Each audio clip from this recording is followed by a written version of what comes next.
আসসালামু আলাইকুম বন্ধুরা, আশা করছি ভালো আছেন। আজকে আপনাদের শোনাবো হযরত ফাতেমা রাদিয়াল্লাহু আনহার একটি ঘটনা। তো ঘটনাটি শুরু করা হলো।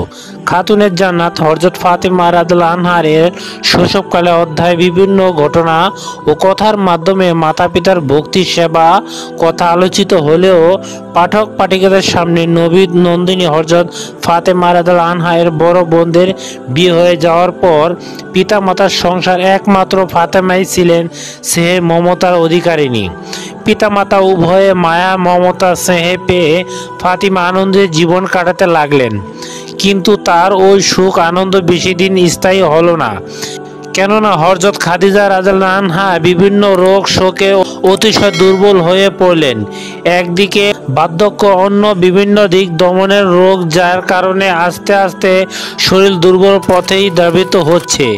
হযরত খাদিজা রাদিয়াল্লাহু আনহা রোগাক্রান্ত হয়ে প্রিয় নবী হযরত মুহাম্মদ সাল্লাল্লাহু আলাইহি সাল্লাম সেবা যত্ন করতে পারছেন না বলে সর্বদা দুঃখ করতেন এবং প্রায় কান্না কণ্ঠে আল্লাহ দরবারে দুহাত তুলে বলতে লাগলেন, হে আল্লাহ, আমি জীবনের শেষ প্রান্তে এসে উপস্থিত হয়েছি। আমার জীবনের জন্য কোনো মায়া নেই।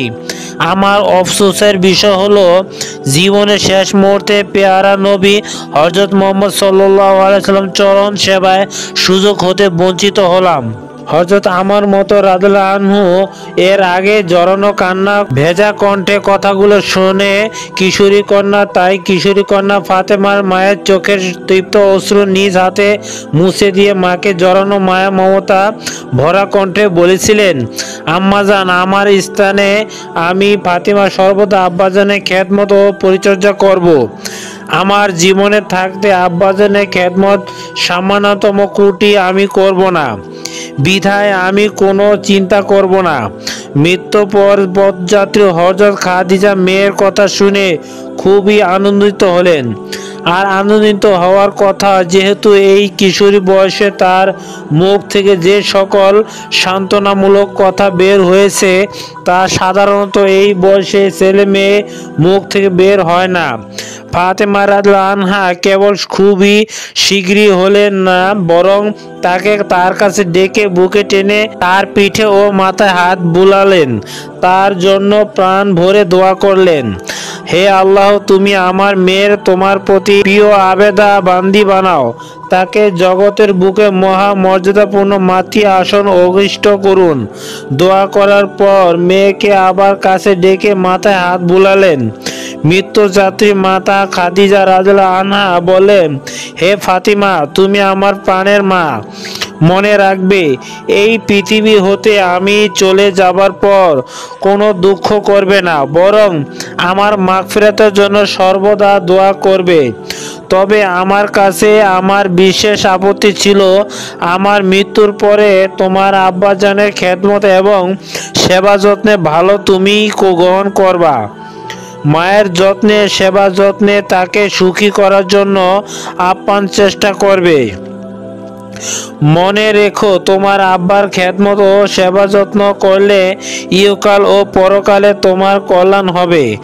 আমি রহমানুর রহিম আল্লাহ তাআলার কাছে দোয়া করি, আল্লাহ যেন তোমাকে তোমার পিতার খেদমত করার সুযোগ দান করেন এবং তার খিদমত বিনিময়ে আল্লাহ যেন তোমার সমস্ত মানব জাতির জননী আসন দান করেন। তোমার সুনাম সুখ্যাত যেন পৃথিবীর বুকে চিররক্ষয় হয়ে থাকে। সতী নবী দুলালী হযরত ফাতেমা রাদিয়াল্লাহু আনহা এর জননী, মৃত পথযাত্রী নারী কুলের শিরোমণি হযরত খাদিজা রাদিয়াল্লাহু আনহা হৃদয় একান্ত প্রার্থনা ও আশীর্বাদ বিশ্বপ্রভু আল্লাহ তাআলা দরবারে কবুল হয়েছিল এবং পরবর্তী তা সত্যি পরিলক্ষিত হয়েছিল।